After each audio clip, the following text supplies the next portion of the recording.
Gökyüzüne bakın. Orada bulutların üstünde bir adam var ve sizi izliyor. O kadar güçlü ki gerçekliğin kurallarını eğebiliyor. O kadar hızlı. Çünkü gerektiğinde evreni kendi lehine yeniden yazıyor. Duyuları o kadar keskin ki beyninizin içindeki elektronların hareketini bile algılayabiliyor. Yani yıllarca sizi kurtarırken bile içinizden ona ne kadar minnettar olmadığınızı duyabiliyordu. Adı Plutonian'dı. Bugün size onun hikayesini anlatacağım. Nasıl bir kahramanın aslında baştan beri kırık olduğunu, küçük bir not seri daha çıkmadan olay yaratmıştı. Yayıncı Boom Studios serinin tanıtımında kışkırtıcı bir slogan kullandı. Mark Waid düzeltilemez. Üstelik Mark Waid serinin yazarı. Sınırlı sayıda Mark Waid kötüdür tişörtleri dağıtıldı. Özel bir fragman bile yayımlandı. İlk sayı çıktığı gün tükendi. Anında da ikinci baskıya gitti. Çayınızı kahvenizi aldıysanız ve kanala abone olduysanız başlıyoruz.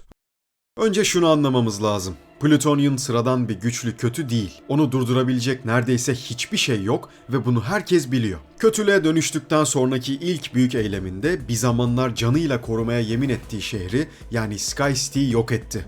Yaklaşık 3,5 milyon insan. Bu daha bir başlangıçtı. Sonrasında dünya genelinde milyonlarca insanı öldürdü. Ülkelerin ekonomik ve sosyal altyapısını parçaladı. Onu özel yapan şey gücü değil. Gücünü kullanırkenki soğukluğu, kahramanken alçak gönüllü görünürdü. Canavara dönünce böbürlenmeye başladı. Eski bir kahramanı Geyser'ı öldürürken yüzüne karşı onu gereksiz kıldığını söyledi. Yapabildiği her şeyi kendisinin daha iyi yapabildiğini. Bu adam öfke krizlerinde gözleri parlayan birisiydi. Daha kötüye dönüşmeden önce bile. Seri Plutonian'ın eski müttefiki Hornet'ı ve tüm ailesini öldürmesiyle başlar. Hornet süper gücü olmayan, dahi bir taktikçiydi. Eski takım lideriydi. Önemini ileride anlayacağız. Geriye kalan süper kahraman ekibi Paradigm, Plutonian'ın neden değiştiğini anlamaya çalışır. Ekibi kısaca tanıyalım çünkü hikaye boyunca hep karşımıza çıkacaklar. Qubit hayal edebildiği her cihazı icat edebilen barışçıl bir dahi. Plutonian'ı hala kurtarılabilir gören tek kişi. İronik biçimde Plutonian'ın baş düşmanı. Modeus'un iyi ikizi gibi. Bête Noire, bir bina deviren süper güçlü mermileri olan keskin nişancı.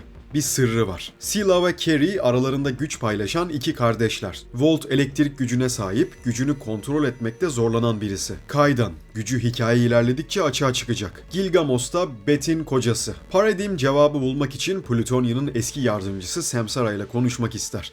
Samsara Plutonian'ın Hintli genç yardımcısı ve en yakın dostuydu. Alnındaki mücevher ona ölümsüzlük ve mistik güç veriyordu. Ama konuşamazlar. Çünkü Plutonian en yakın dostunun beynini ısı gözüyle yakıp onu lobotomi etmiştir. En yakın arkadaşına yaptığı buydu.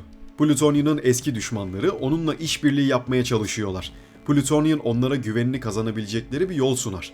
Ama kötüler bu fırsatı ona karşı kullanınca buluştukları tesis kendi kendini yok eden bir olaylar zincirine girer. Patlamada toplantıyı gizlice izleyen kardeşlerden Scylla ölür. Carrie de ağır yaralanır. Dünya hükümetleri ise gazabından kaçmaya çalışıyordur. Birleşmiş Milletler onu durduramayacağını anlayınca teslim olmayı, ona boyun eğmeyi teklif eder. Singapur temsilcisi de ülkesinin ona minnettar olduğunu söyler. İşte burada Plutonian'ın gerçek dehşeti ortaya çıkıyor. O beyninizin içini okuyabilen birisi. Bu minnettarlığın saygıdan değil, korkudan geldiğini anında anlar. Buna verdiği cevap koca bir ülkeyi, Singapur'u okyanusun dibine batırmak olur. Onun için saygıyla korkmak arasındaki fark milyonlarca insanın hayatına mal olmuştur. Şimdi de en önemli soruya gelelim. Bu adam neden çöktü? Cevap onu daha da korkunç yapan şey. Plutonian aslında hep kırıktı. Mutlak, koşulsuz hayranlığına karşı patolojik bir açlığı vardı ve en küçük eleştiriye bile tahammül edemezdi. Sürekli gülümseyen, sıcak, güçlü kahraman maskesi aslında bir performanstı. Altında boş ve karanlık bir yer vardı. Çünkü yaklaşan herkesin er ya geç içindeki o çürümeyi görüp ondan tiksineceğine inanıyordu. Sivil bir hayatı vardı. Gerçek adı Dan Hartigan. Takma kimliğiyle Dan Anderson olarak bir haber istasyonunda çalışıyordu. Tanıdık geldi mi? Orada bir meslektaşına, Alana Petal'a aşık oldu. Ona evlenme teklif edip gerçek kimliğini açıkladığında Alana dehşete kapıldı. Yıllardır onunla alay edildiğini, hiç tanımadığı biriyle birlikte olduğunu düşündü ve onu reddetti. Üstelik kimliğini ortak çalıştıkları radyo ekibine de ifşa ediyor. Onlar bunu canlı yayında dünyaya duyurmaya çalıştı. Plutonian yayını engellemek için uydularını parçalar. Onlara artık düşmanlarının yapacağı korkunç şeylerden onları koruyamayacağını söyler ve sırtını döner. Reddedilince Alana'yı bir daha görmedi. Sonrasında o radyo ekibinden bazıları suçlulukla kendi hayatlarını aldılar. Alana ise yaşanan tüm soykırımı kendi suçu olarak gördü. Oysa değildi. Çöküşünün asıl fitilini ateşleyen sır da bu dönemde gizlenmişti. Plutonian kahramanken bir uzaylı istilasından ele geçirdiği teştiren bir bilim insanını susturmak için ona verdi. Teknolojinin güvenli olduğunu, eleştirilerin samimi olduğunu düşünmüştü. Ama bu teknolojiye sonradan yapılan müdahaleler ölümcül bir şey doğurdular. Çocukları çığlıkları aracılığıyla bulaşıp yayılan bir virüs ve birçok çocuğun da ölümüne sebep oldu. Plutonian bağlantısını gizlemeye çalıştı ama yardımcısı Samsara gerçeği öğrendiğinde içindeki son şey de kırıldı. İşte kahramandan canavara geçişin en kritik dönemeci buydu. Ve hatırlayın, Samsara'yı sonradan lobotomi eden de bu oldu. Yaralı Carrie Plutonian'la yüzleşmek için geride kalır ve bu gerçekleri açıklar. Plutonian onu öldürmeye çalışır fakat Carrie, kardeşi Sila'nın ölümünden sonra gücünün katlandığını ortaya koyar ve sandığından çok daha büyük bir tehdide dönüşür. Hatta Plutonian'ı döverek geri çekilmeye zorlar. Yenilen Plutonian kaçıp Samsara'nın mezarına saklanır. Bu sırada Paradigm, Plutonian'ın esiri Encanta'yı kurtarır. Qubit, Encanta'nın baş düşmanı Moedos'u nasıl bulacaklarını bildiğine inanır. Peki ya Modeus kimdir? Deli bir bilim dehası. Ve burada işin tüyler ürpertici tarafı, Modeus Plutonian'a takıntılıdır. Ondan hem nefret eder hem de ona aşıktır. Üstelik Plutonian'ın gerçekten korktuğu da tek kişidir. Çünkü Modeus'un yetenekleri onu gerçekten öldürebilir.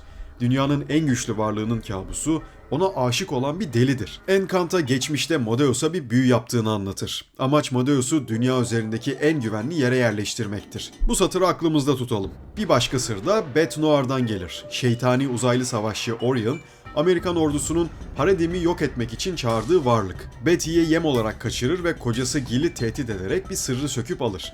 Betty, Plutonian kötüye dönüşmeden önce onunla gizli bir ilişki yaşamıştır. O ilişki sırasında Plutonian'ı ölümlü kılan büyülü bir mum kullanmış ve o mumdan bir parça almıştır. Ama ilişkisi açığa çıkmasın diye bunu yıllarca kimseye söyleyememiştir. Yani Plutonian'ı durdurabilecek en büyük silah bir kadının utancı yüzünden öldü. Paradigm Orion'la yüzleşir ama Carrie bile onun gücüne yetişemez. Ordu devreye girip ekibi yakalar. Kaos'tan yalnızca Betty çıkar. Carrie ise Orion tarafından kendi boyutuna sürüklenir. Bu sırada Qubit'in kontrolden çıkan Modeus androidi Encanta'yı kaçırır ve elinde hala hayatta olan Sila'yı tuttuğu ortaya çıkar. Dünyaya dönen Carrie ve Orion Plutonian'ı öldürmek için birlik olurlar. Betty diğerlerini hapisten kurtarır ama Jill'in çoktan kaçtığını ve Plutonian'ı öldürebilecek bal mumu mermiyi aldığını öğrenirler. Büyük yüzleşmede Modeus'un ele geçirdiği Samsara, yeni Modeus Samsara, Volt'u bir uçurumdan iter ve Volt ölür. Betty Plutonian'a bal mumu mermiyle ateş eder. Fakat Qubit portallarını kullanıp mermi Plutonian'a değil, Orion'u öldürür. Qubit bunu bilerek yapmıştır çünkü Orion'un asıl planının Plutonian'ı öldükten sonra dünyayı istila etmek olduğunu doğru biçimde anlamıştır. Ama Paradigm bunu anlamaz. Onu durdurma fırsatını harcadığı için Qubit'i dışlar. Sonradan Qubit'in mermiyi gizlice geri aldığı ortaya çıkacak. Volt'un cenazesinde Kai'dan yeni bir güç keşfeder. Ölen yoldaşlarının ruhlarını çağırabilmektedir. Sonra Modeus Samsara ile Plutonian'ın sahnesi gelir. Serinin en soğuk anlarından birisi. Modeus Plutonian'a yaptığı her şeyi geri alma şansı sunar. Büyülü bir mücevherle Sky City'ye giderler. Plutonian şehri eski haline getirebilecek tek kişinin Modeus olduğunu söyler ve Modeus'un ona aşık olduğunu fark ettiği anı hatırlar. Ardından da gerçeği açıklar. Samsara'nın bedeninde Modeus'un olduğunu en baştan beri biliyordu. Bunu peki nasıl anladı? Modeus'un konuşma şeklinin gerçek Samsara'dan farklı olmasından. Ve bu bilgiyle ne yapacak? Ona aşık olan, onu kurtarmayı teklif eden varlığın yüzünü yakarak parçalayacak. Qubit, Kai'dan ve Carrie'ye Hornet'ın ölmeden önce kaydettiği bir video gösterir. Hatırlayın, Hornet dahi bir tetikçiydi. Video onun yıllar önce Vespan adlı uzaylılarla yaptığı gizli anlaşmayı anlatıyor. Hornet, Vespanlara fethedebilecekleri savunmasız gezegenlerin konumlarını verdi. Karşılığında Vespanlar dünyayı rahat bırakacak. Ama Plutonian bir gün kötüye dönüşürse geri gelip onu durduracaktı. Hornet öldürülmeden hemen önce o sinyali gönderdi. Dünyanın en zayıf görünen kahramanı, en güçlü kahramana karşı tek gerçek planı kuran kişi oldu. Vespanlar gelir ve gelişmiş teknolojileriyle Plutonian'ı etkisiz hale getirir. Onu dünyadan götürüp pasif tutmak için yapay bir gerçekliğe hapsederler. Sahte bir dünyadan madencilik yapsın diye bir dış iskelete bağlarlar. Bu sırada parçalanmış Modeus Samsara'nın bilinci kontrolden çıkmış Modeus androidine aktarılır. Carrie ise dünyanın yeniden inşası şartıyla eski kötülere af teklif eder ve gücüne bağımlı kılmak için Amerikan nükleer sistemlerinin kontrolünü yok eder. Vespanlar Plutonian'ı fantezi dünyasından uyandıramadıklarını anlayınca onu bir güneşin kalbindeki akıl hastanesi Genom'a gönderir. Genom da Plutonian fantezi dünyasından uyanır. Karşısında rüyalarında gördüğü kahraman figür Aurora'nı gerçek olarak bulur. Birlikte kaçmaya çalışır. Yol boyunca uzaylı mahkumlar, Mordant, Kern, Cutter ve insanları yumruklayarak zamanda geçmişe gönderebilen Malus onlara katılır. Kaçmadan önce Plutonian Aurora'nı sorgular. Çünkü Auroran hayatında kurtardığı ilk kişiye benziyordur. Gerçek ortaya çıkar. Auroran Plutonian'ın rüyalarıyla beslenen, şekil değiştiren simbiyotik bir varlıktır. Plutonian onu da öldürür. Hayalindeki son saf şeyi bile. Portalın başında Qubit ve Modeus onları bekler. Qubit kaçışı engellemek için tüm teleportasyon teknolojisini uzaktan yok etmiştir. Ama Plutonian bir bulanıklık fark eder. Malus'un gücüyle yakın gelecekten gelen, gelecekteki kendisidir bu. Gelecekteki Plutonian müttefiklerini toplamış ve Genom portalından geçip dünyaya çoktan dönmüştür. Sonuç, şimdiki Plutonian kaybolur. Modeus'un robot bedeni parçalanır, Qubit ve Malus Genom'da mahsur kalırlar. Plutonian yeni paradigme saldırır ama doğrudan müdahale etmez. Sadece kenara çekilir çünkü affedilmek için ekibe katılan eski kötüler kendilerini ona beğendirmek uğruna Carrie'ye saldırmaya başlar. Telepat Burroughs, Plutonian'ın zihnine baktıktan sonra gördüklerine dayanamayıp kendini asar. Plutonian birkaç yeni üyeyi yanına alır ve sonra onları öldürür. Şimdi de her şeyin başına dönüyoruz. Plutonian gerçekten nedir? Çin, Japonya ve Amerika temsilcileri korkunç bir plan yapar. Plutonian'ı öldürmek için 2 milyar insanı feda etmek. Gizli bir tesisten 2 devasa yaratık serbest bırakılır. Bu yaratıklar muazzam yıkıma ve milyarlarca insanın ölümüne yol açarlar. Sonra bu yaratıklar Plutonian'ın karşısına çıkıp onun anne babası olduklarını söyler. Onu zamanın ve varoluşun sonuna götürürler. Kendilerini Eleos olarak tanıtırlar. Evrenleri keşfeden ve kaydeden boyutlar arası varlıklar. Yıllar önce dünyaya geldiklerinde insanları ilginç bulmuş, duygularını yakından incelemek için kendi varlıklarından bir parçayı feda edip bir keşif aracı, bir tür probe yaratmışlar. Ama bu probe çocuğunu öldürmüş bir annenin yoğun suçluluk ve pişmanlık duygularıyla karşılaşır. O duyguların gücü yüzünden probe yanlışlıkla bir insan bebeğine dönüşür. İşte o bebek de Plutonian'dır. Suçtan doğmuş bir varlık. Sonra elden ele dolaşır. Sonunda Bill Hartigan tarafından evlat edinilir. O güçlerinden korkmayan tek koruyucu babadır. Bill onu bencil olmayan, fedakar bir kahraman olarak yetiştirmeye çalışır. Ona güçlerini bencilce kullanmamayı öğretir. Ama bu öğüt geri teper. Bill'in karısı kansere yakalanır. Tony bunu erken, hala tedavi edilebilirken fark eder. Ama güçlerini bencilce kullanma öğüdünü fazla harfiyen aldığı için hiçbir şey söylemez. Hastalıkta ölümcül hale gelir.